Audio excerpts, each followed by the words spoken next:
gosh, I am so excited to be here. I am taking over the Gold Goats and Guns podcast. My name is Jay Fratt. I go by the handle The Conservative Hippie. You can find me at theconservativehippie.com. I am at Jay Fratt on Twitter. I came to Tom because he needed to do a show like this. Gosh darn it, Tom's last interview, the only thing he needed to do was kick his guest Jim out and just have another Gold Goats and Guns podcast with Tom only. So I said, Tom, let's get your guest out of there. Why don't you be the guest on your own show, and we'll take listener questions, Patreon questions, and we'll do it that way. So I've taken it over. Let's introduce Tom. Hey, Tom, how are you? Good morning, Jay. Thanks for doing this, man. I really appreciate it. You bet. We have limited time. Do you want to just get right into it? I'm blown away by the breadth and depth of the questions that you received, and we got a lot of them. I had to cut 30% of them out. And I don't know what you're going to give me this morning out of the ones I sent back to you, but my patrons, absolutely. Y'all knocked it out of the park. I've already told them all this in previous content that I produced for them. They literally knocked it out of the park and made me like, I can't answer some of these questions, so I'm not going to. So we'll see what we get done today. Yeah, okay, so we've got political questions, we've got crypto questions, we've got investment questions, and maybe I've even got a few, if we have time, of my own at the end. What do you want to start off with? Do you want to go with some big geopolitics, some big geopolitical questions just to get into the meat of it right away?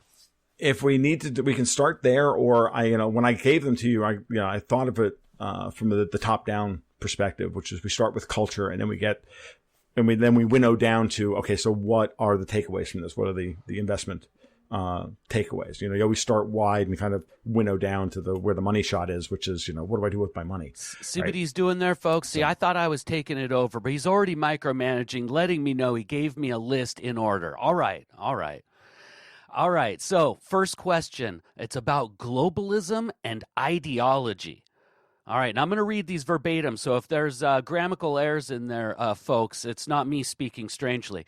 What or which ideology will counter the morally bankrupt progressive globalist agenda? Does it currently exist, and if so, who and or which organizations are its vanguard and who are its leaders? Finally, as the U.S. projects and funds the globalist ideology, isn't its downfall a positive, ideologically speaking? There's a lot to unpack there, and there's no less than like 4 questions. So let's start with the beginning. What ideology counters this morally bankrupt progressive globalist agenda? Well, the progressive globalist agenda is communism. Therefore, and communism is ultimately the ultimate form of authoritarianism. Therefore, liberty, however you want to define it, is the antipode to that. And voluntarism, which is the antipode to authoritarianism, is that. And of course that exists because it's a state of mind. Its leaders, well, that would be the Mises Institute, taking things on economically. It would be LewRockwell.com taking things on, and the Ron Paul Institute and places like that taking it on culturally. They, cross-pollinate here and there. And then the people of the, what I like to call, the anarcho, agorist wing of Twitter, which are all like, there's not a lot of them, and they're all kind of pigeonholed into a very small group of people like Sal the Agorist and others on Twitter who are just fantastic, even when I disagree with them. So it's a state of mind, right? You and I, when we did our podcast, when I was on your show originally, Jay, we talked about anarcho-capitalism as not a system to impose, but a filter with which to see the world, right? Yes. And I think that's ultimately what we need the way we need to look at this, right? So the ideology is there. The potential means by which to implement it at an individual level are also there. You can always opt out and say no to whatever it is they've got planned for you. They may shoot you in the process, but then they can't get you to obey. And if they shoot you, then they can't use your capital. because they've lost that. And eventually they become king of the empire, which is ultimately what Ayn Rand was talking about in Atlas Shrugged, which is if you don't give them your best, right? If you don't give them your level best, if you withdraw and withhold your talent, then eventually you're going to collapse their system, right? And so there's a little bit of collapsitarian argument in this, right? And there's a little bit of I'm still going to continue to argue for the best answer, right? And do the right thing as best I can for as many people as possible within my purview and what I can take on, and what responsibility I can take on. And then that's my limit. And then I don't give them anything more than that. Yeah. Right? So I don't give them my best as a chemist, for example, anymore, right? Because I'm not going to feed that. I'm better served as a curmudgeon and a gadfly on the outside. So, the final answer and the final aspect of this, and I'll turn it back over to you, is as the U.S. projects and funds this, right? Isn't it a positive? Well, the U.S. being its downfall being a positive. I agree. I think that I'm not a fan of bigness, and I think that ultimately, at the end of the day, the U.S. is too big to govern. I think the European Union, fundamentally, why I'm against it is because, not just because they're communists, but because they could be libertarians, and I'd still be against the EU. Okay? Because I don't like political systems that are that big, because that's fundamentally anti-human and anathema to the human condition and to the preservation of human life. Because that's the way I see all governments, because they're ultimately just theft. All right. Yeah. So I've got two addendums to that just from my own perspective. You talked about liberty. I would throw in that sovereignty. Sovereignty of the individual. Anybody wants to go back and see Trump's UN speech that he did right around impeachment time. I did a whole podcast analyzing it. It was an entire speech on sovereignty and respecting individual sovereignty and nation sovereignty. I think that's an ideology that also combats that. In terms of U.S. funding, it is ironic, isn't it, that I sometimes refer to the United States as a tax farm, because that's what it is to these global elites. It is interesting that the tax farm is funding our own prison. Yes. And it is. In some way, we are in control of the mechanism that is our own prison. Couldn't you say that an awakening, if you will, of the public and possibly civics, where you get more of that volunteerism, where you're not a professional bureaucrat, but you are a volunteer serving your community. If we can get that back, isn't that also a mechanism that would combat this? It's all bound up in the way I was talking originally. You just put a finer point on it. You're absolutely right. Like, ultimately, I've come to the point where libertarian is a loaded term, just like capitalist is a loaded term. And it's a loaded term that, whose connotations are well beyond the control of the people who are using those terms and describing themselves as such. The best way to describe yourself today that I can come up with is as a community sovereigntist. You believe in the sovereignty of communities, no matter how small. And even if those communities happen to be communist, that's fine. Just understand that when people don't want to be a part of your community, then you have to respect that. Unfortunately, communism as an ideology, and the communists will hate it when I bring this up, is an aggressive ideology where for it to continue to exist, it has to claim the moral high ground in order to enslave the people whose stuff they want. Okay, and the stuff that they're envious of. So. Okay, all right. Now we've got a follow-up. And I'm sorry, that original question was from R. For me, this question goes with the question about globalism and ideology. This is a question from Lowell. I think Ron Paul has the best solution for a better future for all of us. End the Fed. What do you think? Central banking is one of the great evils of the world. Right. And we're living through the end of the age of the central bank. I think Martin Armstrong likes to talk about in terms of the 309.6-year cycle, right? Which started, and the last public wave started with right after the institution of the first central bank back in the Bank of England back in 1694, but it didn't really get going until until like 1713 or something like that. So that age is ending, right? The age of central banking is ending, and we're going through the process of the breakdown of that as that reaches its apotheosis and is on the downswing, and we're there. Yes, right? We can see that, and Ron Paul talking about ending the Fed back in 2008 and then, really gaining traction with it in 2012 set the stage for this. Yes, we have to end central banking. Now, what is banking going to look like after the age of the central bank is over? Monetary policy will not go away. Monetary policy will become hard as opposed to soft. And what I mean by that is it'll be backed by hard assets as opposed to soft assets. The whole point of the last 300 years has been to remove hard assets from the system and put the bankers and the confidence in the money and from a fiat perspective, and divorce it from labor, direct labor, as much as possible. That's been the goal. And they're about there with MMT and central bank digital currencies and all the rest of that they have planned. None of those projects are going to work. They're eventually going to get outcompeted by hard currencies. Okay. They will. Okay. This question is what the hard currency is going to be. And we'll save that answer for later. But yes, end the Fed. Okay. Perhaps this is a solid follow-up and a more specific target. So we're going to get you further into the weeds here. This is from Francis. If I pronounced your name wrong, I apologize. Some countries like Canada sold all their physical gold.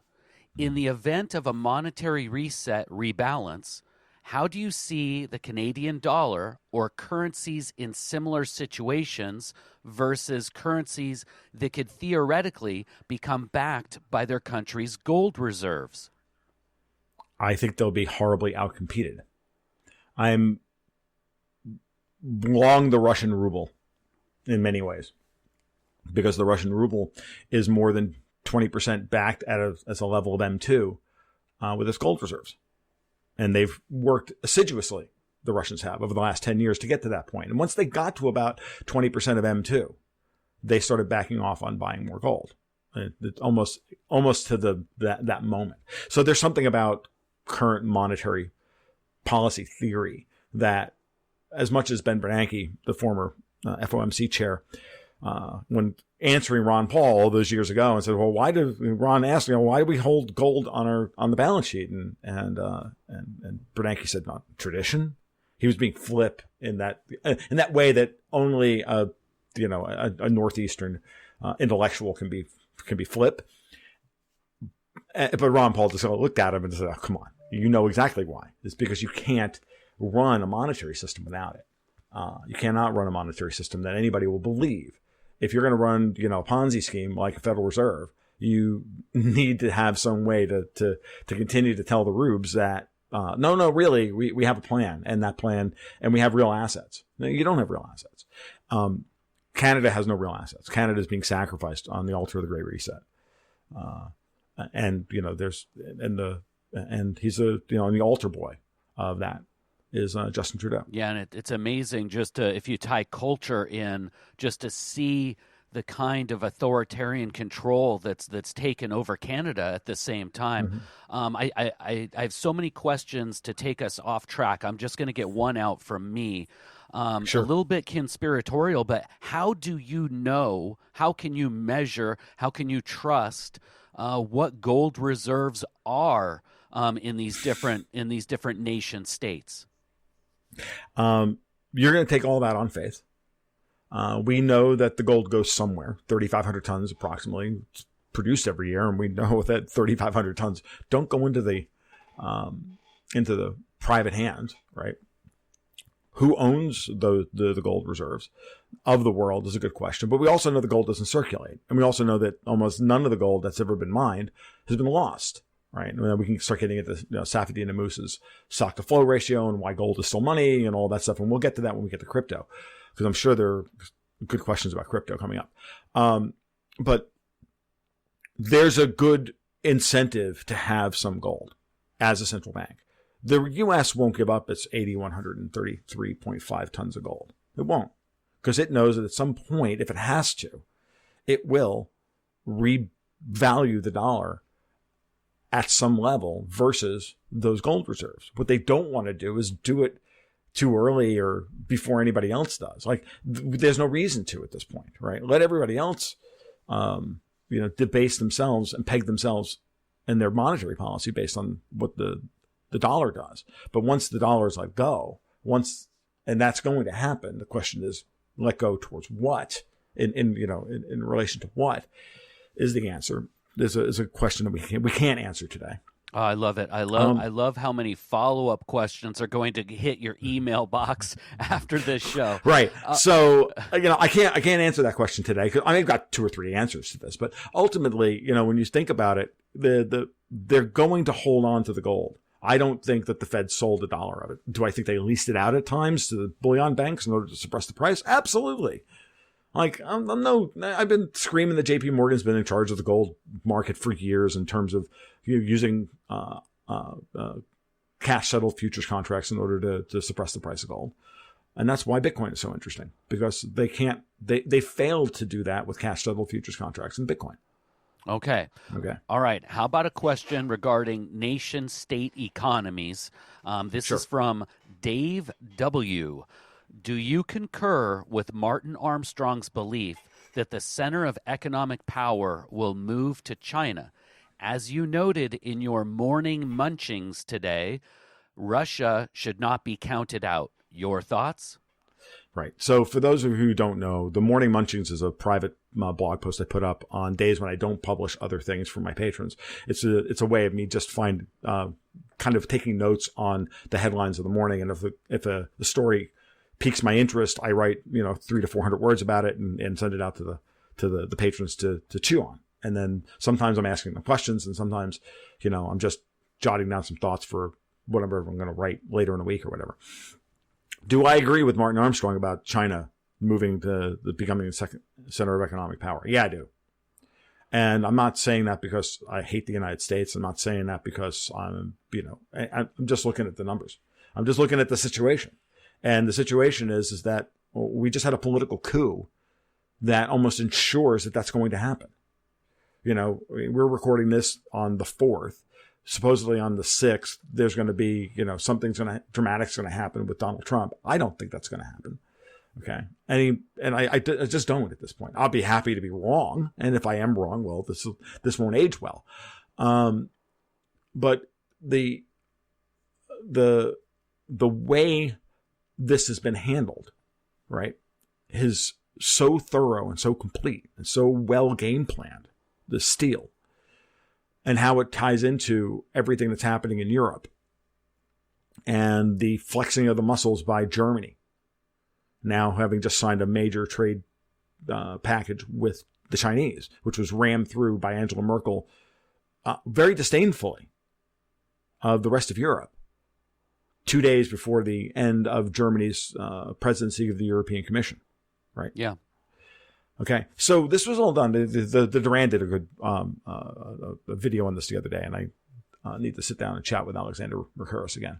But I don't see any other way of this playing out at this point. The United States is being set up for a splintering. Now, again, earlier I said, I'm in favor of that. Understand that comes with consequences. And the consequences are that we're going to have to give up the world's reserve currency. I don't think China wants to be the center of economic power in the same way that the United States has been, and previous to that, to the way the Brits were. I really don't. They think they have a different mindset than we do. I'm not saying that they're not insidious or that the Communist Party officers aren't evil or any of those things. Okay, that's not what I'm saying. I'm saying that they have a different perspective on what quote unquote world colonization looks like.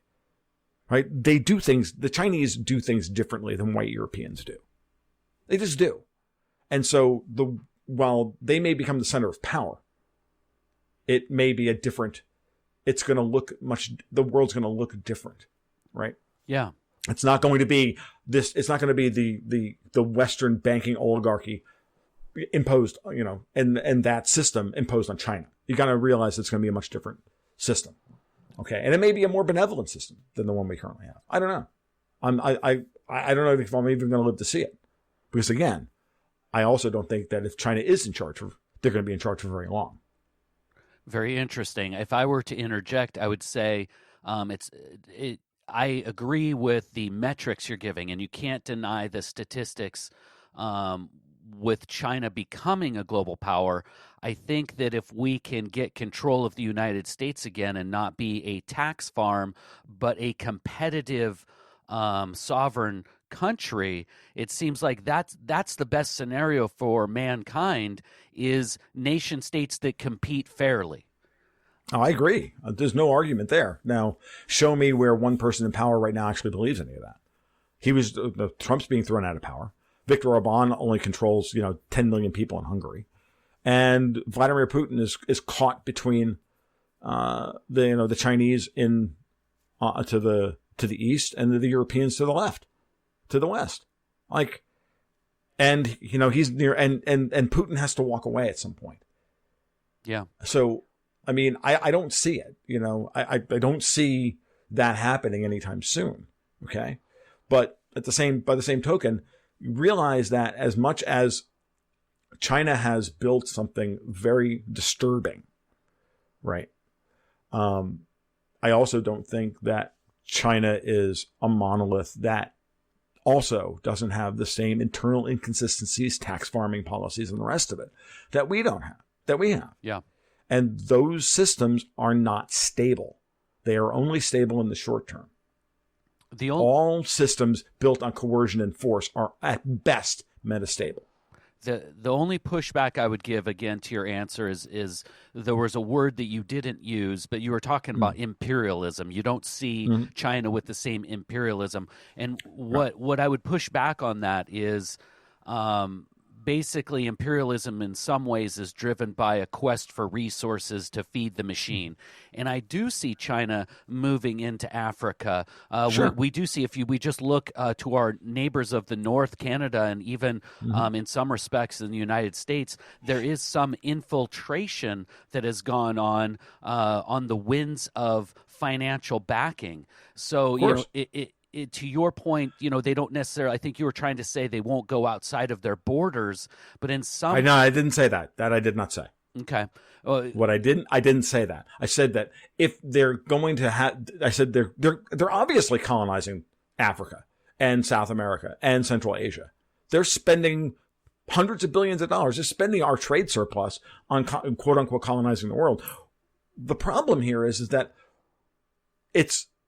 what we're doing is applying the way we would apply that capital and ascribing those same motives to them. The Western European colonial mindset is an extractive one.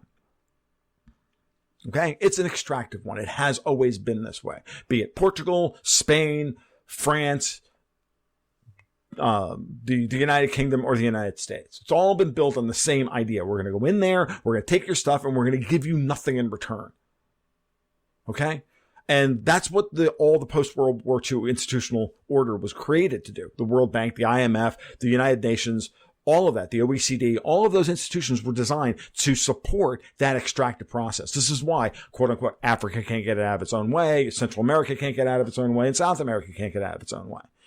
Okay? It's why Central Asia is a mess. It's policy. Now, I don't know that China is going to views the world the same way. They don't have this Mackinder, Heartland, Brzezinski view of the world that we do here in the West. I think it's different. Okay. And I think it's going to be, I just think they're going to be different. I'm not saying it's going to be better or worse or whatever. It's going to be different. Yeah. Okay. I'm just going to go there. Okay. I'm just going to stop there on that because we don't know what their ultimate goals are. Okay. And we don't know what the world is going to look like after, with all of these competing. It's not like the West is done or over and not like we're not going to fight any of this process. We are. In this respect, I'm always anti-empire, and everybody should be anti-empire. Okay. They're all going to fight amongst themselves. It's just going to be, and whether or not China is going to get everything it wants, and whether or not the U.S. is going to be able to retain everything that it wants. Neither of those two things are set in stone.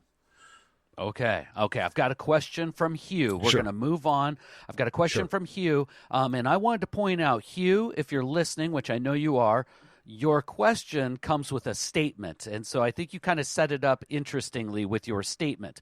Why is Europe chronically introverted and the nexus of everything toxic to ordinary healthy living?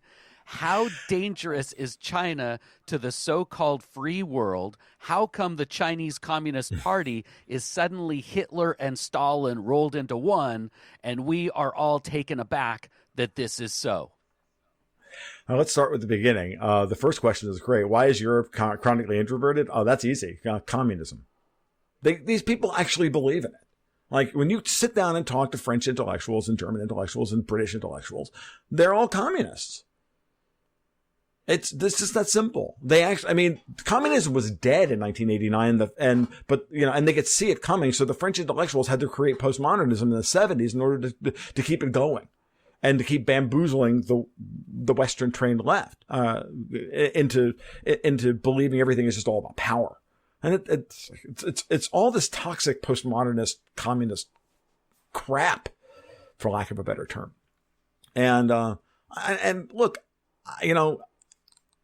it's funny. Like, I've been arguing with these people my entire life. Like, and I've been arguing at a very high level with them my entire life. And I'm at the point now where I've so thoroughly integrated those arguments into my being that I don't even feel it's necessary to even present them anymore. They're just commies, and commies suck. It's just that simple. Okay. So just don't complicate it. They're just freaking commies. All right. Now, as far as the Chinese are concerned, when you're slipping as the world power, when your power is slipping and you feel it in your bones and you've built your entire life on power, well, you're going to lash out in the worst way imaginable to try and hold on to that power. So China is flexing its muscles because they can, because the United States is purposefully being destroyed from within by foreign communist agents from Europe and the Chinese, certainly. But it's not just Chinese. This is the thing that really bothers me about Trump. Trump, I know why he does things the way he does. He turned everything into China, China, China because it was easy, because it's easy to just say that over and over and over again, because it's a simple message, and he's very good at distilling complex messages down into simple bullet points. I'm sorry, Tom. It's pronounced. It's a gift. China. It's pronounced China. China. I know. You're right. You're correct. Yeah. So China. So I gotta get my New York grift back, or my New Yorker back. It's China. Yeah, come on. Let's do this now. So the reason why China is this big thing is because, he's distilling the basic argument down to that. But he knows that Europe is the real problem. Because the first thing he did when he went into office is he got us out of the Paris Accord and the TTIP and TTP, all that stuff, which was all Davos-driven commie nonsense. Yeah, no. Right, design, and all of his attacking on Europe and Germany and everything else, he did it on purpose. He knows exactly where the problem is. Yeah, but at the same time, he wants to attack both. He's trying to attack both problems at the same time. He should have actually just really focused on Europe, and he would have been better off. Help me out. Define Sure. Europe. Okay, are you talking about Klaus Schwab? Are you talking about Merkel? Define what you mean when you say Europe. It's Klaus Schwab, the European, the World Economic Forum, the unholy triumvirate of Bill Gates, Klaus Schwab, and George Soros, all of whom they control so many of the politicians. Merkel is their consigliere. Macron in France was their chosen golden boy. Come on, that's what we're talking about now. Those men and the people around them control 75% of the politicians in the West. Wow. Or more. I mean, Soros has literally a published list of over 1/3 of European MEPs, members of European Parliament, on his payroll. Okay. I mean, and this is a document like he's proud of. Okay. So realize that NATO and the IMF and why is Christine Lagarde? Why is she the head of the ECB? Why was she made the head of the IMF? Why was Dominique Strauss-Kahn, nuts and sluts out of existence? Okay, because they had a plan, and that plan was to do exactly what they're doing today. These guys are running a script they wrote 30 years ago. Yeah. I think it became obvious to me. So go ahead. Before we move on, just a small addendum is what scares me the most in my own awakening over the last several years is the influence and how deep it's gone to the local level when we look at city councils and we look at prosecutors. And it's scary the way that, to your point, European money, if you will, or some would say George Soros, has gone in and influenced politics down to the local level, not just big wigs in Congress and the Senate, but now all the way into state and local election boards. That's perhaps the scariest to me moving forward. Comintern never ended, Jay. Okay, when it officially ended, it already had set in motion. It was running on, even if you believe that it ended, so it's running on autopilot here in the United States, so in the long march through the institutions, and they destroyed the institutions. So they destroyed the family, they destroyed this, and I laid this all at the Brits. British communists are the worst. French communists are bad, but British communists are the worst, because British communists understand media. They control the BBC. They control the Atlantic. They control the New York Times. They control CNN. They control Fox. They control all these things. And they've controlled our State Department and our DoD for decades. And they've influenced policy at every level. Christ, the British communists are practically still writing West Point military doctrine about how to maintain the U.S. foreign presence overseas. It's all based on Mackinder Heartland theory from the 1870s or 1860s, whenever Halford Mackinder wrote his original book on this. I'm dead serious. It's all the Wolfowitz doctrine or Brzezinski or whatever. It's all Mackinder, just repackaged. Okay. So when you put all that together, it's really hard to see it, to unsee it once you see it. And, and it's the cycle of and it's interplayed beautifully with the cycle of generations that Strauss and Howe talk about in The Fourth Turning. All this stuff kind of just lops together once you kind of see it as all as a big tapestry. And, the baby boomers were, they were ripe for this programming and this commie programming. That's that, and that's where we are. They've destroyed Christianity, destroyed the nuclear family. They've turned everybody into, wage slaves chasing a job that they don't even want because they need the money in order to stay on the hamster wheel. Yeah. And I think that system's changing. And we'll talk about that's. I don't know that we have any. Knowing the questions that are here, I don't know that we have any questions that address us directly. But we're going to address this as we go forward into 2021 in a bigger way. What has COVID and the Corona apocalypse actually cost the elites is really the big story of 2021 in my mind. Wow, I can't wait to hear your musings and philosophies on that. Okay, I've got one more before I'm gonna cut the politics end a little bit short, but this is perhaps my favorite question in the group, and most scary. I'm not sure I want to hear the answer, but here we go. This is from Carl T. Do we have a chance to overturn the globalists and the communists?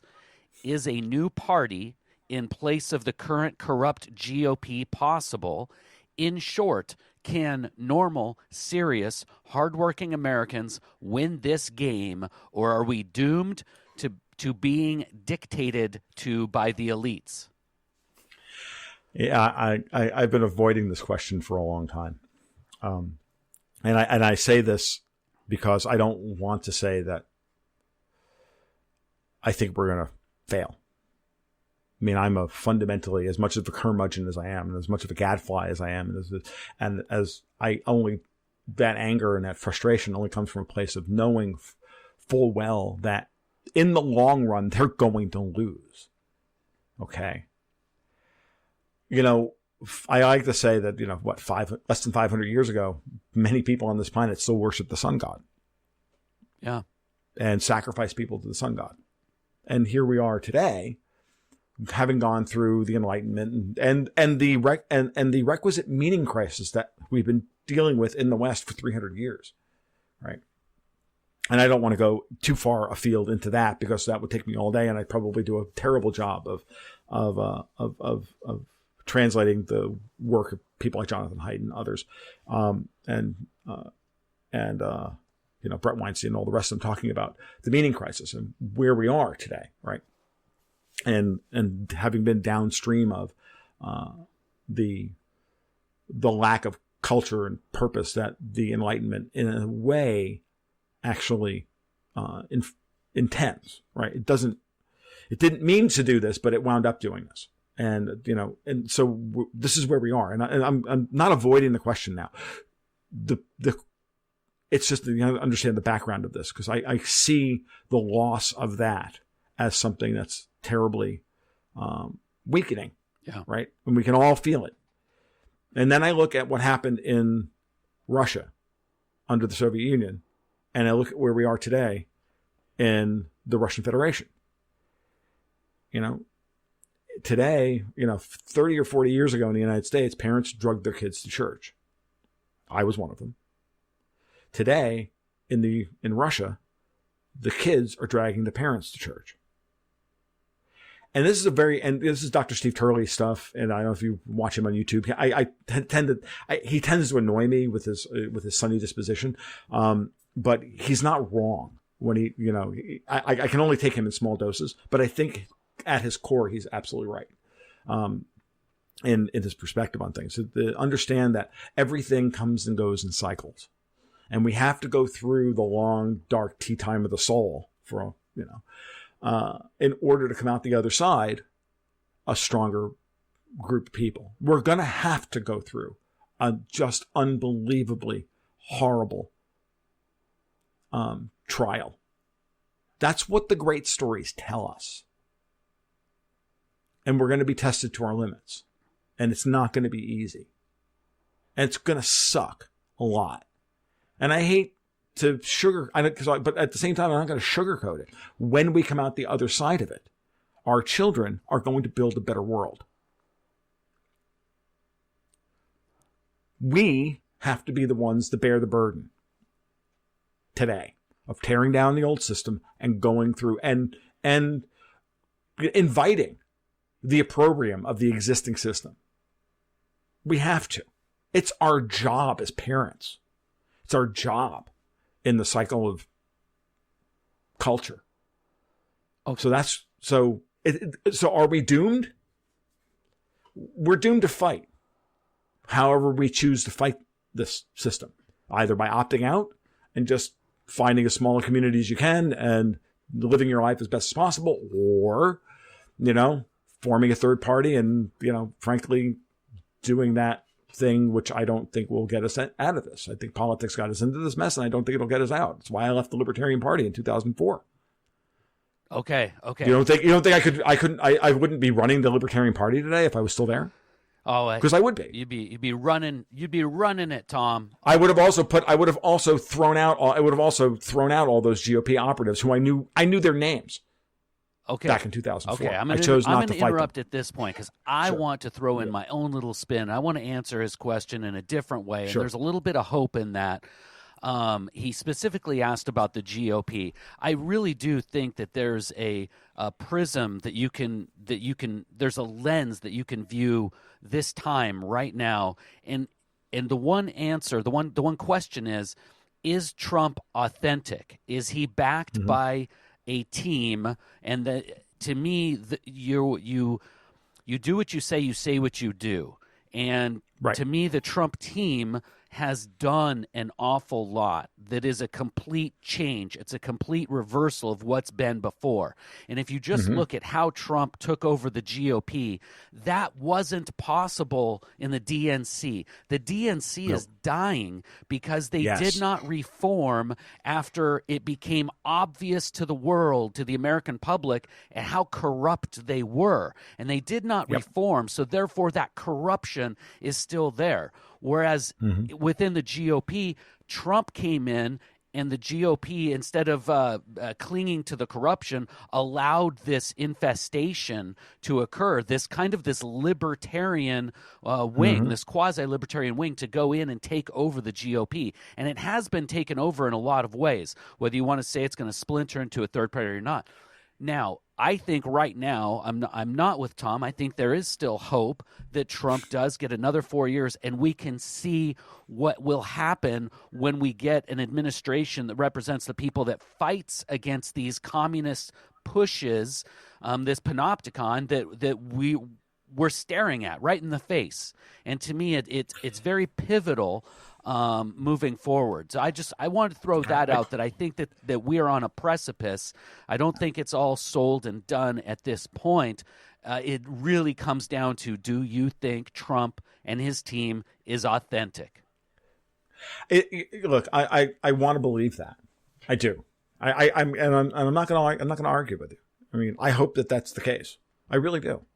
But I've been in this game long enough to see how this time they're not going to let that happen. The DNC is going to die. Okay. I tweeted this morning my ultimate collapsitarian argument. Said, y'all made a mistake yesterday. You should have nominated AOC for Speaker of the House. The Republicans and the Democrats should have gotten together and gotten rid of Nancy Pelosi and nominated AOC for Speaker of the House. And then everybody would be horrified by anything that AOC wanted to do as Speaker of the House, and everybody on both sides of the aisle would vote against anything she wanted to do, making her completely and utterly useless. At the same time, it would out all of the it would finally put out in the open everything, right? It would destroy the Democratic Party from within, and it would create the opportunity for conservative Democrats and Tea Party Republicans, populists on both sides of the aisle, to come together and say, look, we're the majority. Get rid of AOC a month from now. Put somebody else in place and have them be the new voting bloc and destroy both parties. That is, to me, the best, some version of that. You know, I don't care if it's nominate AOC or if it's nominate somebody else. That's the path to splitting both of these people, splitting these artificial, what's the word I'm looking for? Representatives. Coalitions in these parties apart, because there are populist wings in both parties. They need to leave both parties. Tulsi Gabbard on the left, Rand Paul on the right. We've all heard Thomas Massey. It doesn't matter. Pick those people, whoever they happen to be. Okay. But it has to happen from within the legislature first before it can ever happen at the grassroots level. Because honestly, I've done ballot access stuff in this country. Okay. You're not going to build a third party in 4 years. You're not going to do it and successfully challenge anything. The ballot access laws in the United States are draconian. They are insane. Okay, yeah, you may be able to do some good here and there in particular states and yada, yada, yada.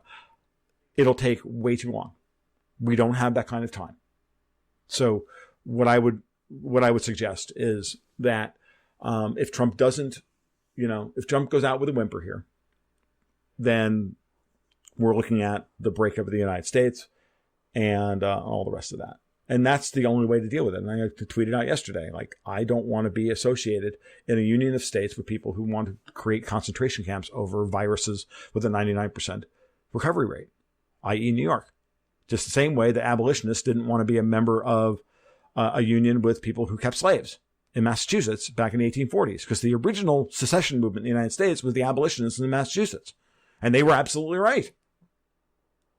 So let's get this done. And I think that the bigger issue ultimately is going to be the change in power from one generation to the next. And I know that we have some questions about that later on. So why don't we just let's move on to the next part? Yeah, let's lighten the mood. Okay, here we go. We got through that. Okay, great job. Great job, Tom. Okay, I hope everybody enjoyed that. I hope you're okay. I hope we've kept the guns in the safe in the drawer.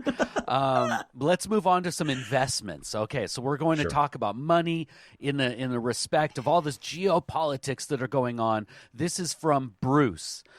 Bruce asked, provide your thoughts on a long-term strategy of owning ETFs with a focus on China infrastructure, renewable energy, and tech. Also, long-term hold of Russian energy-related ETFs. Thoughts on India investments, if any, in the next 5 to 10 years. Oh, okay. I know where Bruce is coming from. I know Bruce personally. We've met a couple of times for lunch, and this is a great question, and I'm going to keep it as brief as possible. You do want to be invested in China. If China is going to be the leader of the free world, or the leader of the economic world, well, guess what? You're going to need to be focused on that. I don't have specific ETFs for that, but you can figure that out at this point. I would say look at the Chinese stock market. The FTSE 850 China ETF is trading at an all-time high. It just broke out of a 3-year consolidation pattern. So a broad ETF in China, probably not a bad bet. And again, be careful. Don't dump all your money in there. Don't go 30% into anything at this point in time, because we are going to have a weird and jumbly couple of years here. Russia, I've been long Russia since 2013. I will continue to be long Russia since 2013. Where I'm going to be interested in Russia coming in the future is not necessarily just energy, but I'm actually interested in Russia from a banking perspective. I think that the most underappreciated part of the Russian story is what happens when Herman Gref at Sberbank finally gets it through to everybody's head that they can be a destination for global capital as everybody else loses their heads. And that's not just the Bank of Russia and the Duma, but also getting it through their heads that they need to be a destination for crypto and for the interface between the real world and the crypto world. And there are projects in all of those spaces. And I think Herman Gref at Sberbank gets it. And so we're going to be interested there. As far as India is concerned, I have a hard time putting any money in India as long as Modi is president. Because Modi destroyed his local economy because he had a tea with Bill Gates and they got rid of everything greater than the $20 bill. Without thinking about it one way or the other. I think Modi is dangerous. I think he's stupid. And he's dangerous. So I'd stay away from India until they do something right. Okay. And right now they're caught between China and the United States. They won't make a decision, and because they won't make a decision as who to ultimately align with, because they're under the mistaken impression that they are a world power. I think their political system is going to continue to be not interesting. Yeah, okay. I've got several addendums, but we're going to forget those. It's not my show. It's the Gold Goats and Guns podcast. This is from Dawn. I agree with observations that commercial and residential real estate are going to get crushed and would like to hear ideas how to make money off of that trend. Well, I think that it's not a one-for-one thing. Right.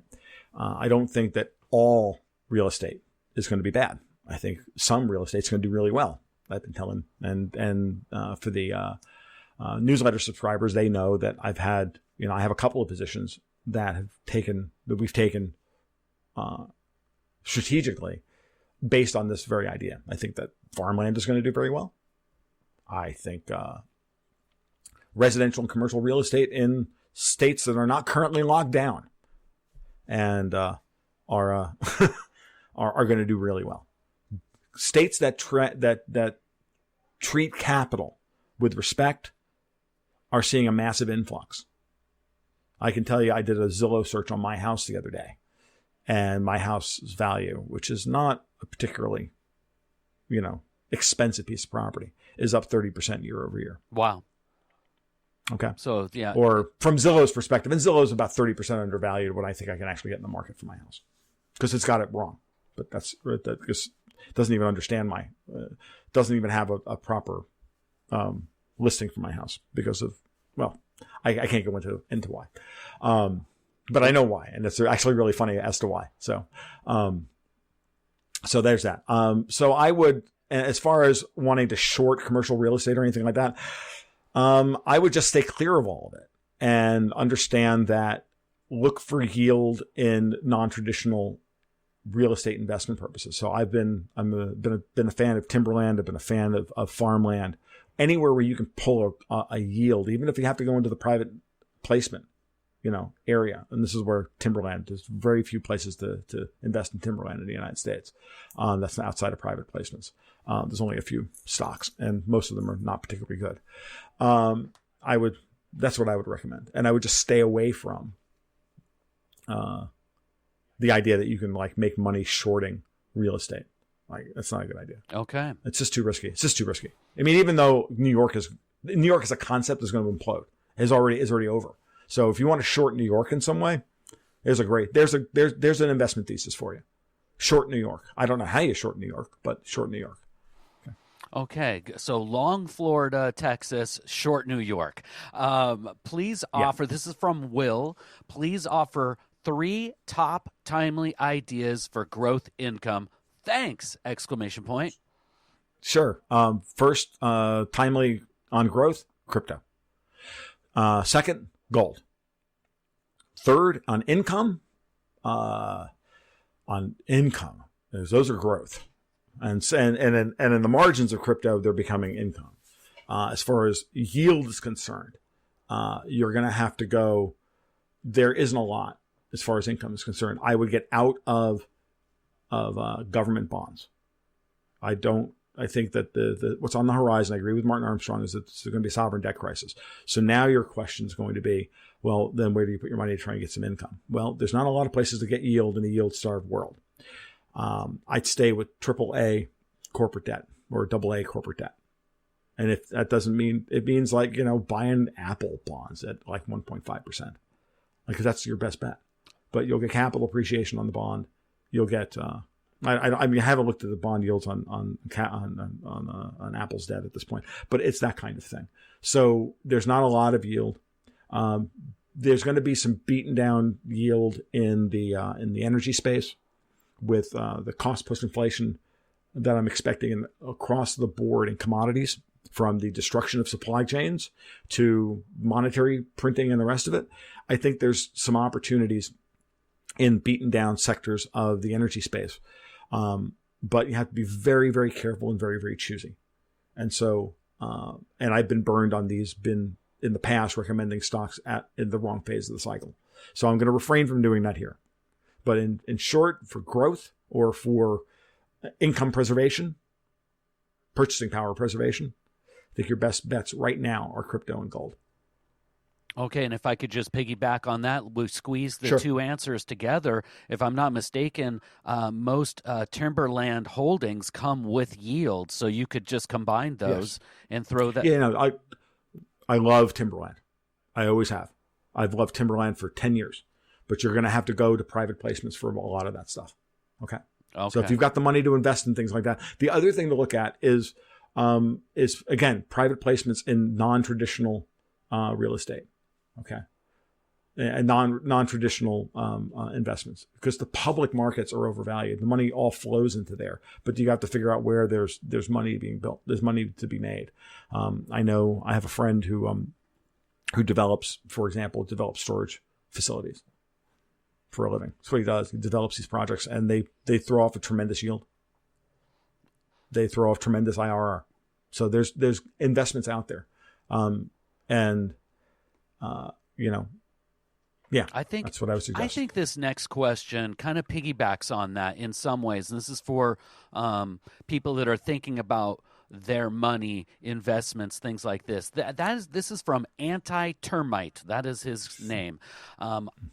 I'm assuming the Great Reset, when it hits, and or the bubble going pop, is going to be something like what Argentina went through a couple decades back and is going to go through again. That is, all savings are suddenly be worth a fraction, etc. We've paid off our home, but no significant investments. Have secure jobs in vital industries. Thinking of doing some major renovations, I'm wondering if this is not a good time to get into debt again. So if I could just Sure. put that in a little lunchbox for you, he was being very specific there. What to do with money if you are in a stable position where you have capital and you don't necessarily have debt? Are you playing it wrong? Should you have debt at this point, and should you, if you're on the precipice where you could go into a debt position, is that wise, unwise? What are your thoughts on that?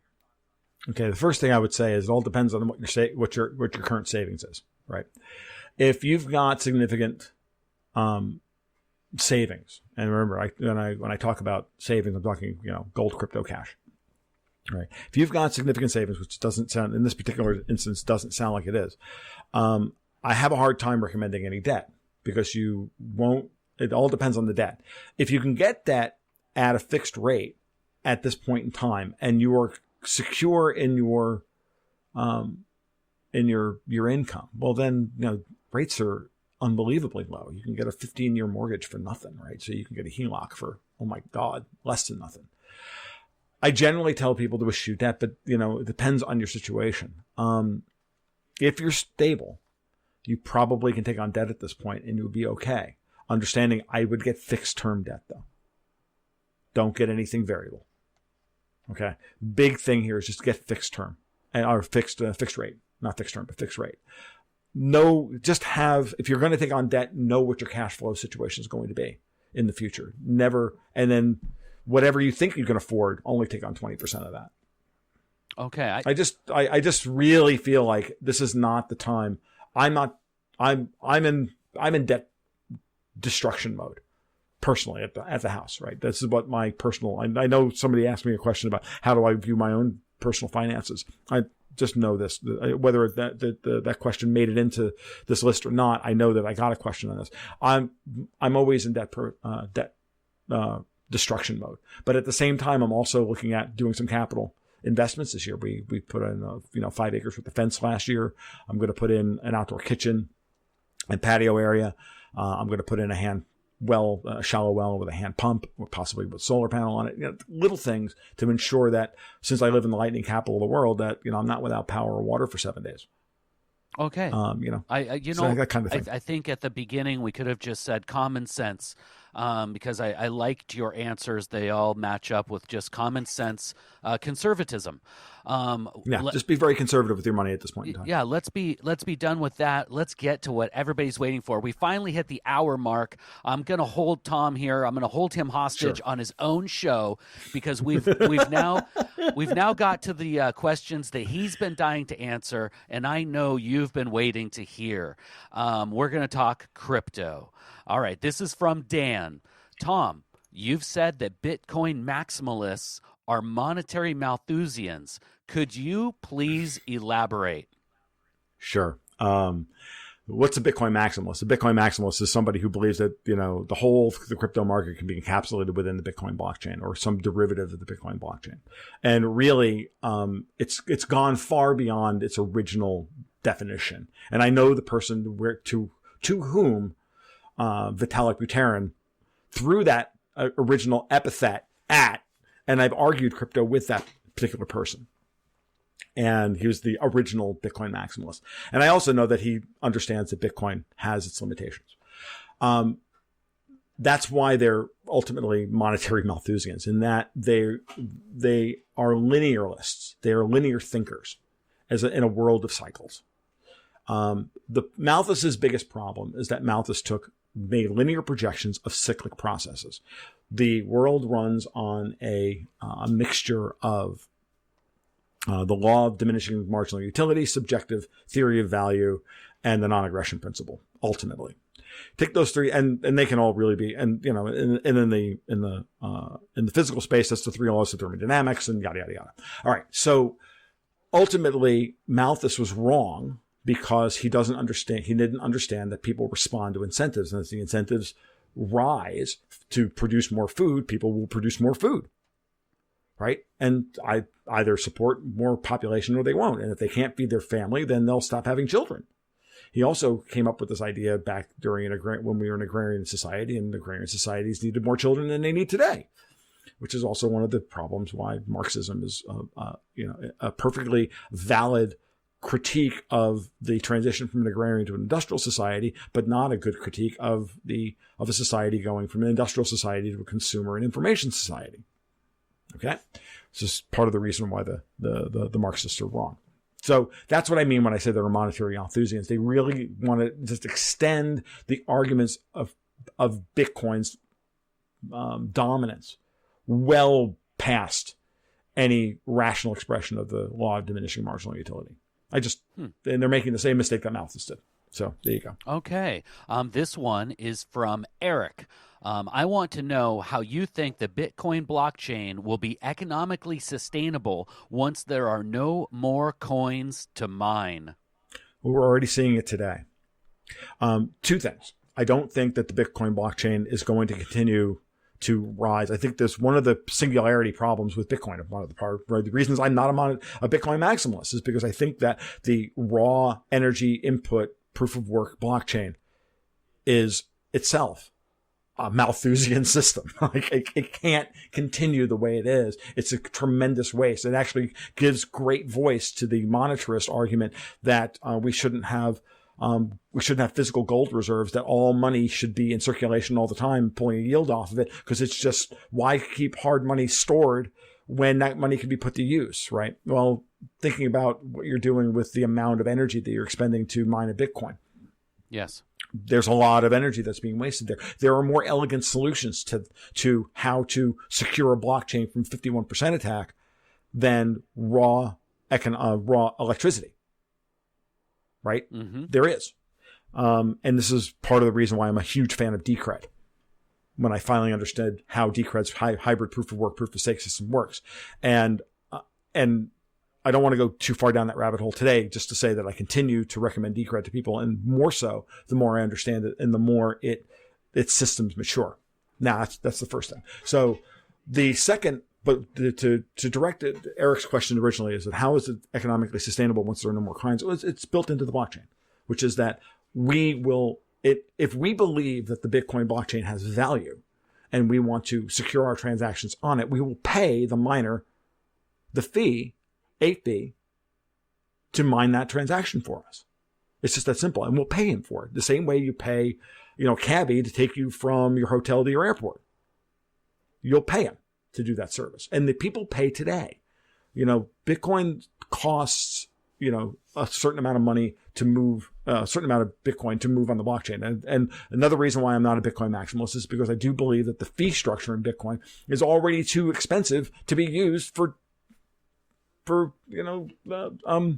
trivial purchases. Who buys candy bars with Bitcoin? So forget the tax liability issue. Why would you spend $3 in a fee for a $2 candy bar?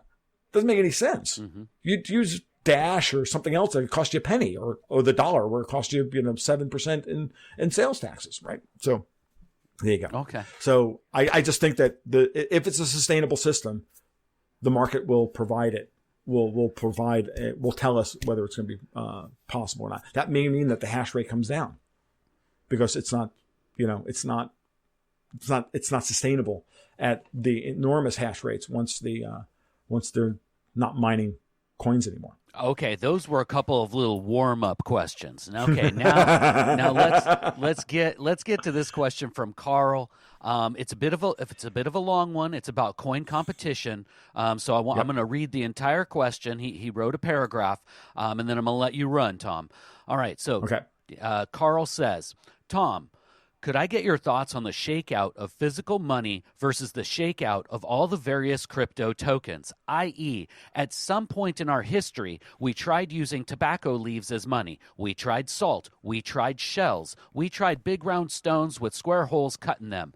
Gold won because it proved to be the best physical money over time. I see the crypto space as the bad old days. We're still trying shells and tobacco and stones and salt. I believe eventually one will win out and become the crypto equivalent of gold. That the crypto space will undergo the same winnowing of options based on utility that the physical money space did. What are your thoughts on that? Do you see that happening at all? If so, over what time period? How should we think about handicapping the race and trying to pick the eventual winner before the race is over? Is it already over? Has Bitcoin won, or could another come from behind and catch up in terms of market and mind share?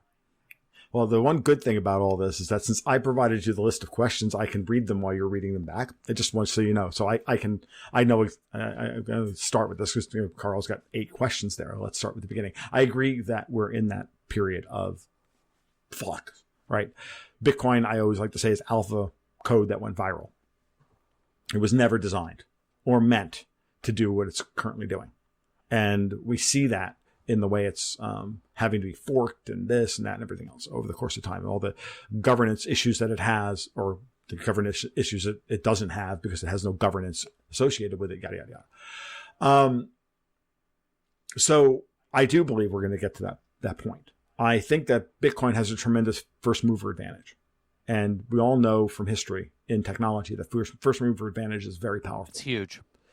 It's immense. And so I think that Bitcoin will always form the core of the crypto system for as long as the Bitcoin standard exists. And, in the future, we may be talking about a different standard. Reserve currencies only last so long. New technology obviates old technology, right? And Bitcoin is superior technology to gold. I hate to say it. I love gold. I own it. I want to buy more of it. I always buy more of it. I love it. But Bitcoin is superior technology to gold. And the question is going to be whether or not the political system will allow that to occur, allow the changeover to occur or not. And that's a question we can't answer today. So do I see one currency, one coin taking over? No. I see Bitcoin having dominance as the reserve asset, as the bottom of Exeter's pyramid. I see another group of coins performing some of that function as well in order to keep Bitcoin competitive. There's going to always be a competition for capital just to where to put the money. Like today we have the dollar standard, but there's a lot of euros out there, and there's a lot of yuan out there, and the yuan is rising, and there's a lot of yen out there, and there's like all of these things. And we have one system. We have a dollar reserve standard because of the unique period in history where the dollar reserve is backed by the world's largest military, who won because the world had been just devastated after World War II, and no one had any military might, okay, to speak of, other than the Soviets. And the Soviets had an inferior economic system, which eventually collapsed it. Now, take that out, and I think that we wind up with a bevy of coins of high quality. They're all Bitcoin-like in their way, right? I think there's a lot of great things about what Bitcoin does in terms of how it's designed. I think it can be improved on. And I'm not just talking about Litecoin versus Bitcoin. That's not what I'm talking about. I'm talking about something much, much bigger than that. I'm talking about ecosystems being built where there are projects being worked on today to build an entire Exeter's pyramid off of one foundational Bitcoin-like asset. They're very early stages. They're like to the gold company equivalent of, we dug a hole and we found some gold out there. Well, you dug a hole. Was it a chunk that somebody dropped on the ground from when they mined? There's a hole in the ground with a liar standing over it, and they're calling it a gold mine. So there's a lot of that going on. But you can see the thinking within the crypto space of how to solve a lot of the fundamental problems that Bitcoin has. So, and the time frame, to me, I think I'm looking at the crypto world in the same time frame as I'm looking at the death of the dollar and the rise of China. It's this period from 2021 to 2032 that Martin Armstrong keeps talking about. And over this 10 years, we're going to see how things change and what they're going to be, and what we're going to be willing to accept. And I think that however dangerous and awful and horrible our governments treat us over these 10 years are going to decide whether or not we choose the Chinese yuan or Bitcoin and its derivatives. And my bet's on Bitcoin. Okay. Okay. And addendum to that, if you want to throw in some geopolitics, whether you think the Great Reset is going to happen or you think the Great Awakening is going to happen, I would say that computing power and these coins wins no matter which system takes over. I agree. If anybody has not listened to the podcast where Tom talks with Whitney Webb about Operation Warp Speed and AI technology, you have to go back and listen to that podcast. It was absolutely great. This next question piggybacks on that. I love these questions from your listeners, from your Patreons, because they're so prescient. This is from Steve, and it's about this computing power, crypto, and quantum computing. Steve asks, recent episode of David McElvaney's podcast, Metals Holding Investment Company, similar to Peter Schiff, they are bullish on gold, silver, and very doubtful of BTC recent rise. Most of their criticisms of crypto were pretty standard. Tulip bulbs, hard to set up a wallet, BTC not anonymous, government won't allow it. But one point I've never heard before, quantum computing will make mining blockchain computations so easy that the value provided by miners will be so reduced, and therefore the value of the coins will be reduced to nothing if mining is no longer a difficult or limiting process or something like that. Thanks, Tom. Peace.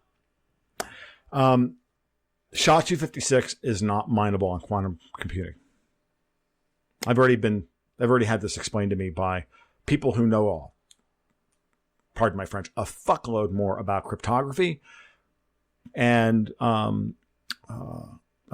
computing and all the rest of it than anyone else. And if anyone was, then either Peter Schiff or David McElvaney. Let's just make a point here. The threat of quantum computing to SHA-256 and some of these and some other of the other encryption schemes is not an issue. It isn't, and even if it was, there's other ways of dealing with the process. And this is why I'm going to now transition back into what I think is interesting and valuable about something like Decred, for two reasons. One, the Decred blockchain is not just protected by SHA-256 and miners. It's also protected by the people who are holders of Decred who stake it in order to validate the blocks that the miners mine. So there's a monetary incentive that, and there's some very, very good articles that I've read recently about, where the sweet spot is in terms of how much is staked versus not staked, and where the sweet spot is in terms of the money, the cost to produce a Decred comes from, in this hybrid proof of work, proof of stake, depending on how it shifts back and forth between high staking versus low staking, and high mining versus low mining, and all the rest of it. The interesting part about it is that proof of stake system also allows for those stakers to have a say in the governance. They are the governors, and they are the owners of the Decred blockchain. So if a quantum computer comes out which obviates SHA-256, the people who own Decred go, okay, that's great. We'll use this protocol that's quantum computing resistant now. And we'll change that over in 1,700 blocks, like tomorrow. Fuck off. Technology cannot will obviate older technology. But at some point, when the quantum computers are good enough to break down SHA-256 through brute force calculation, great. We'll just make SHA-512. Have a nice day. or SHA-1024. Have a nice day. And then you start talking about people who understand how to minimize the size of the blockchain itself so that people can hold the whole blockchain on their phones. I was talking with a crypto developer on this a couple of weeks ago about a project called EpicCash.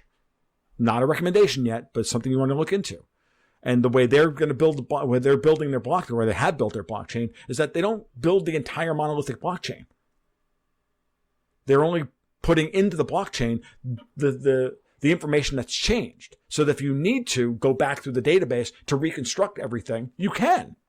But you don't have to put every bit of information into the blockchain at all times. That means that this will be mineable on phones because the blockchain will be really small. It'll be 1/100th the size of the Bitcoin blockchain, which, by the way, is 1/10 the size of the Monero blockchain, or like 1/20th of the Monero blockchain, which is enormously bloated in order to do the anonymization sets that they do. Most people, like Peter Schiff and David McAlvany and all of these people, are monetary Luddites. They don't want to understand the technology, so therefore they just shit on it. I'm done with them. I don't have any time for them whatsoever, and if it's my mission in life is to shut these people the hell up. This is what's coming. It's here, and you can choose to be poor. Or you can choose to protect your wealth now against these people, okay, who are literally trying to kill you. Moreover, I'm not saying that only crypto. Certainly not saying only crypto. I believe in crypto, gold, and cash. Gold, goats, and guns. It's all very important because you don't know what's going to win. And gold is going to do fabulously. And it's going to do fabulously out of phase with Bitcoin in the near future. Bitcoin's going to pump and then it's going to collapse and gold is going to spike. And you're going to be happy that you own gold when Bitcoin's crashing and in a bear market and gold's now in a bull market. You're going to be happy to watch these things play themselves out. Everybody wants to jump to the end game. Like I wrote yesterday, in my blog post yesterday, everybody wants to jump to the end game and ask, what is going to be the big thing that wins? Or what's going to be the thing? We don't know. Be smart. Shop S-Smart and buy everything. And build your portfolio that way. I'm not, a huge diversified portfolio guy. Right? At this point in time, political unrest is here. The fourth turning is here. You should be in cash and cash equivalents. Dollars, which you need. You got to pay your electric bill. Gold, because there could be a Carrington event and we not have electricity. And Bitcoin, because the governments may not be as powerful as we think they are. Okay. All right. Now, I am at the end of the listener questions. I have a few more that I've kind of set aside that I didn't think we'd have time for, or I didn't understand, or there was a frivolous nature to. Tom, we have time to continue? Yeah, let's please continue going. And OSJ, if you want, you can use this, and we can edit this out. You can use this as your own. You can have this for your podcast if you want to use it. Well, no. This is the Gold, Goats, and Guns. Let me just make sure that you don't mind, because I want to keep pushing on. Good. I'm good. I want to keep pushing on, and I've got my own question, and it's in the crypto space. Do you mind if I interject with my own question? No, not at all. Let's do it. Okay, I've never heard you talk about Ripple or XRP. I'm in. You just mentioned everything that I'm in. I'm in stocks, gold, cash, crypto. When my gold, it was very fortunate when my gold stalled. It just so happened I was in Bitcoin, and it's done for me what gold did over the last year and a half. But I also got into Ripple. I believed very strongly in the narrative I was told about Ripple XRP. And it's gone through a very interesting story at this point. I still believe in it, but there's a classification difference. Why I invested in XRP is because of the difference it was. I didn't see it as a rival to Bitcoin. It was more about the blockchain and about how it could replace the SWIFT interchange, which I thought was huge. If I'm a guy who believes in the Great Awakening and we're going to crush the Fed and we're looking for alternative systems moving forward, right? That was all in this narrative of why I bought XRP. But recently the SEC has sued them, and they've said, well, you don't even have a coin. You're selling these coins as assets, as essentially shares in your blockchain technology, which in some ways I understand. I get that perspective. What I guess my basic question is, why don't you talk about XRP very often, Ripple blockchain, and what am I going to do if I hold XRP? Is it going to become some sort of worthless thing that I can't even sell on the market? Where do you where is Tom in the XRP world? Tom always thought that XRP was central bank coin. It's part of the reason why I don't talk about Ripple very much, is because I think that Ripple was the major shareholders of Ripple Labs, if I am correct, are most of the major central banks, most of the major bullion banks like JP Morgan and others. When the SEC hit on Ripple happened last week, Jay Clayton, who's a former Goldman Sachs guy, issued that, I think, almost unilaterally. If you do the deep dive into what's happening surrounding Ripple and the judge and the this and everybody, great threads on Twitter that I read all point to Goldman is wanting to set up its own Swift replacement payment layer, and Ripple is a competitor to that. So this is always a situation of, oh, look, the sharks are turning on each other. What else is new? I think there's an angle on that. I'm always, being a Bitcoin purist at my heart, gold, goats, and guns at my heart, projects like Ripple always seem suspect to me, because we do need projects like Ripple to replace Swift. And when you sell it that way to people, it's easy to get the libertarian, conservative minded folk into it. Yeah. Realize that all it is another replacement, and now they can create another toll booth on the between you and your money. That's everything that they do is about creating toll booths, because they want their cut, and their oligarchs and their rent seekers. You know, being a rent seeker is, in the last issue of the Gold, Goats, and Guns newsletter, I have a guest writer now coming in, and Dexter K. White, and he made the point that Dex made the great point. It's like, look, being an oligarch is not hard. It's not a hard job. All you have to do is have enough money to set up a toll booth between you and somebody else's money, and and you can collect money every day. You don't have to have any skills. You just have to have, money in order to, and power in order to create a bulwark, legislatively that creates, a toll that somebody else has to pay you in order to do, what they would normally do without that toll. So that's the, again, it's part of the reason why anarchist, right? So Ripple to me never seemed like anything other than that. It seemed like the first opportunity when Bitcoin started to get some legitimacy that the banks were going to come in and they were going to try and co-opt it as much as possible, right? And I see other systems being built in the crypto space that can do the exact same thing, right? People who are not familiar with the Waves platform, which is a Russian-based blockchain deployment, proof of stake style ecosystem, which I happen to have a stake in a position. I've had a position in Waves for years. It started as just that. It started as just a blockchain deployment platform.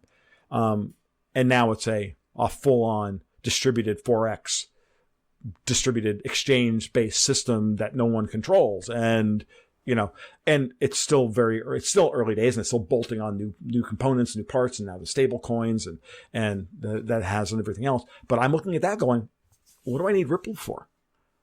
Like, there's no one, there's no one to destroy once a system like that is built.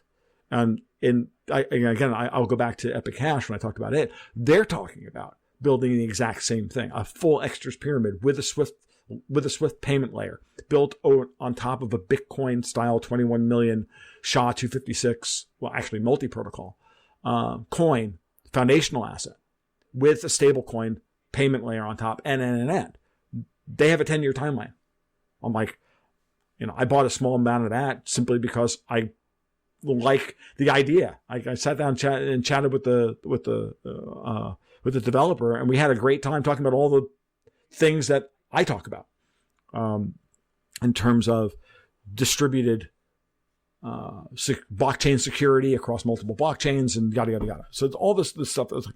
This is what I wanted to see in a project, and I'm now beginning to see it in a lot of these projects that are coming out, right? Because Bitcoin was never designed to do that, and and anybody who's ever done any software development whatsoever knows that once you take a software project away from its original core message, its core value proposition, and you start bolting on new things to it, it just becomes a bug-filled nightmare, and it has mission creep and it has feature creep, and we don't want that, right? So unless you build the crypto from the ground up from the right architecture, then you're going to have a problem at some point in the future. You're going to reach a moment of, I can only go so far. Ethereum has already gone through this 3 times, and I fully expect for Ethereum to go through it again. But we also have to go through the learning pains and learning pangs of Ethereum. So you asked about Ripple. I think that Ripple was always going to be, I didn't say the sacrificial lamb, but I think it was meant to be the thing that sucked a lot of people away from Bitcoin, and then they were going to destroy it and do exactly what they're doing now. Because how else to make sure that the best all the banks ever do, they're extractors. They want to extract wealth from people. So how do they do it? They pump Ripple up to 65 cents, and Jay Clayton comes in and crashes the price to 20 cents. They all got out at the top. I'm telling you, all the Goldman guys, they all got out at the top the other day. And then, because they knew this thing was coming. If you don't think they didn't know that Jay Clayton was going to attack that, you're crazy. Of course they were. Or going to file that lawsuit, you're crazy. Of course they do.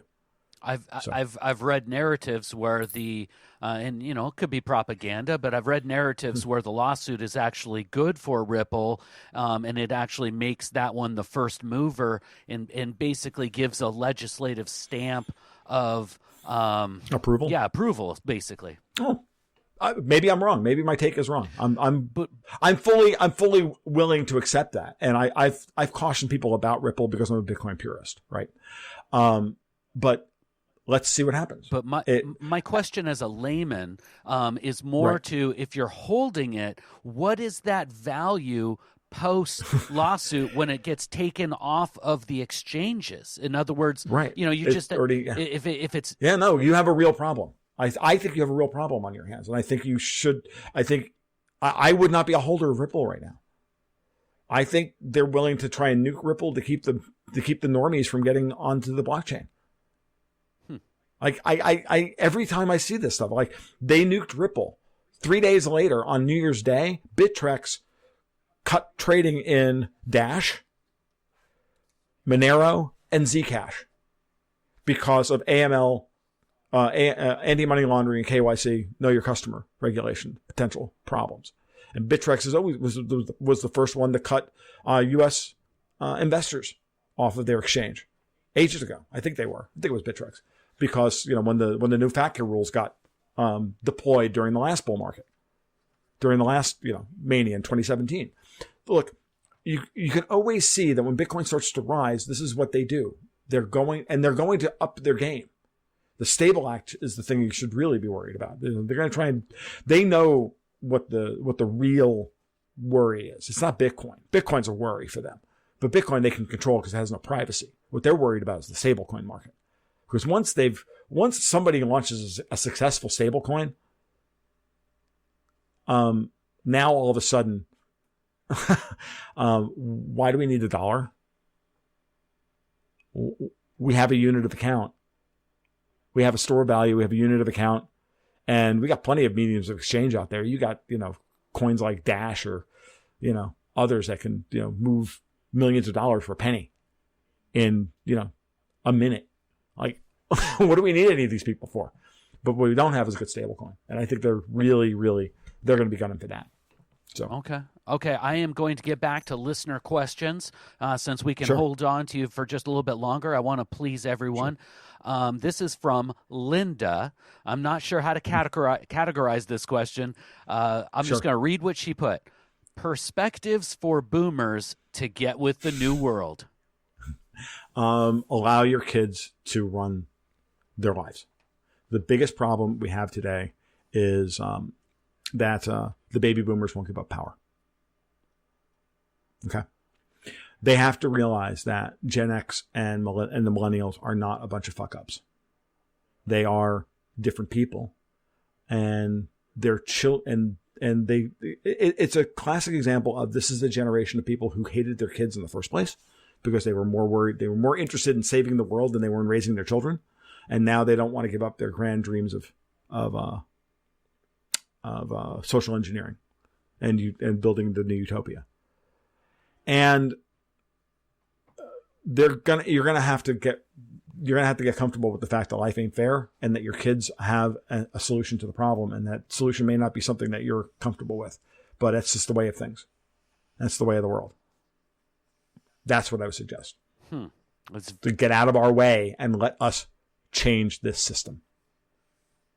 Very, very, very kind to millennials. And trust us. If anybody wants to hear rants, negativity against millennials, they can go on over to the Conservative Hippie podcast. I've got many things to say that is not near. I'm not a big fan. I'm not a big fan of millennials, but a lot of them that I've met are a lot hipper than people think they are. Well, at some point they've got to pull out of it, right? This is where you get into your 30s and you have to start figuring out the world.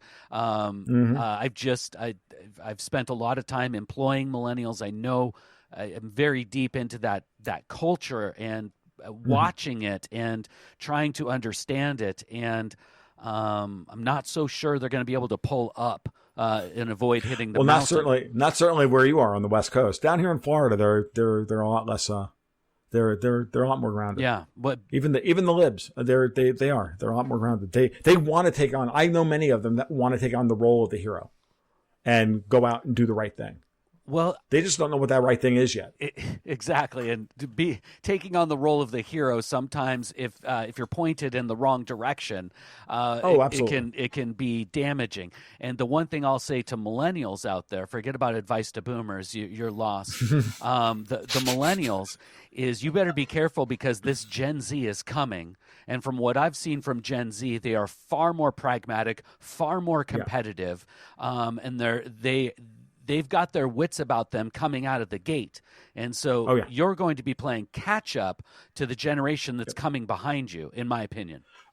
I absolutely agree. It's the artist generation, right? In the 4 cycle, right? Artist, hero, prophet,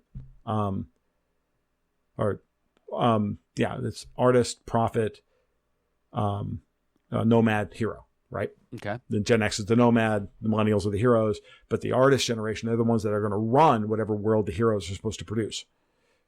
Okay. Yeah. So the heroes haven't produced the new world yet, but the artists are going to run it, and they're very conservative people. They are. Okay. And I can tell you, my daughter is of that type. I can't get my daughter to wear a short sleeve shirt and shorts in public, and in order to get some freaking sun. Okay. Mm-hmm. Like, seriously, like, I can't get her to, we have to make her go back upstairs and take clothes off to go on a walk down a country dirt road because, she's not twerking on TikTok. Not that she has any social media accounts in the first place. Anyway, so. All right, well, I'm not interested in any of that stuff. All right, let's stick with family. I've got a question from Eric. Okay. And I think Eric, English might be his second language. I'm going to read it as it's printed, but it's a serious question. I want to give Eric his opportunity. I've been wondering how in this world to first decide to have children and then to how to raise children.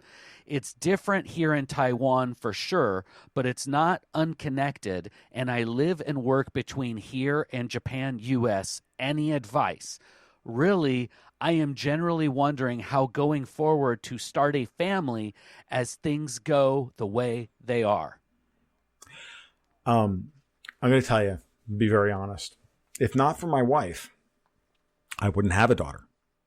I didn't want to bring a child into this world. I could see this coming back in 2002, 2003, 2004. I built my house out in the middle of nowhere in order to try and protect my family as much as possible from what was coming. And I had a whole plan. We were going to homeschool. We were going to do this. We were going to do that. It's all this, self-reliance stuff. because this world is terrible. That is not how you win. You win by having children. You win by having children and teaching them and I hate to say it at this point, outbreeding these people. Like, my big advice to every man I know that's angry with the world as it stands right now is find yourself a good woman and breed her.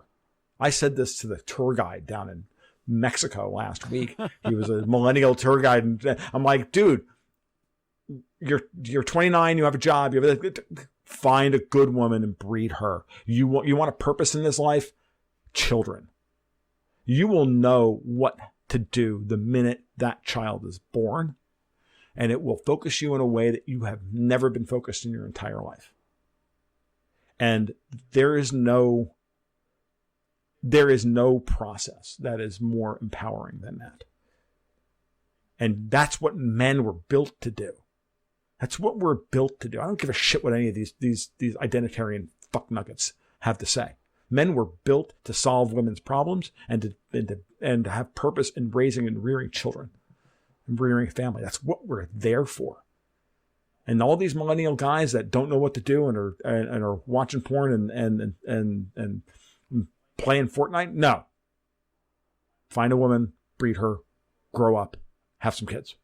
You'll know what to do. It's that simple. Yeah, I don't think I could say it better. There's nothing that forces you to understand the world, your place in it, and gain a sense of responsibility than having children.